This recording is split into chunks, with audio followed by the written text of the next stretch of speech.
Hörmətli xanım sədr, hörmətli millət vəkilləri, olduqca aktual qanundu, tam dəstəkləyirəm və bu qanunun da ən ədalətli tərəfi həm də bu günə qədər mina təmizləmə fəaliyyəti nəticəsində partlayıcı sursatların işə düşməsinə görə dünyasını dəyişmiş yaxud da xəsarət almış şəxslərin ailələrinə də qanunun geriyə qüvvəsinin tətbiq olunması baxımından olduqca ədalətli, doğru yanaşmadır.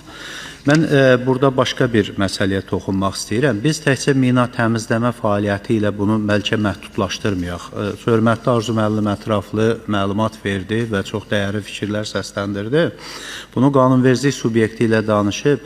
Bu partlayıcı bizim yaxın tariximizdə oldu. Hərbi sursat anbarında partlayış baş verir, təkcə mina partlayışından söhbət getmir.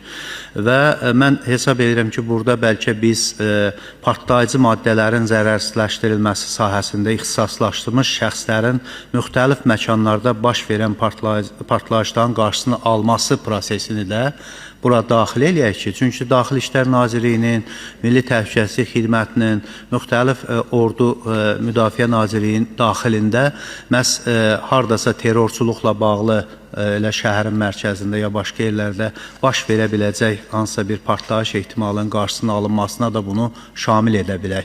Çünki yalnız mina təmizlənənlərlə məhdudlaşdırmayaq və bu baxımdan bunun hər halda təklif olaraq səsləndirirəm ki, bunu müzakirə eləsələr, biraz bu sahədə çalışan riskli fəaliyyətlə məşğul olan digər mütəxəssislərin də ailələrinə bunun şamil edilməsi baş vermiş hadisədən sonra daha ədalətli olar. Hər halda bunun nəzərə alınmasını mən tövsiyə edərdim. Təşəkkür edirəm diqqətiniz üçün.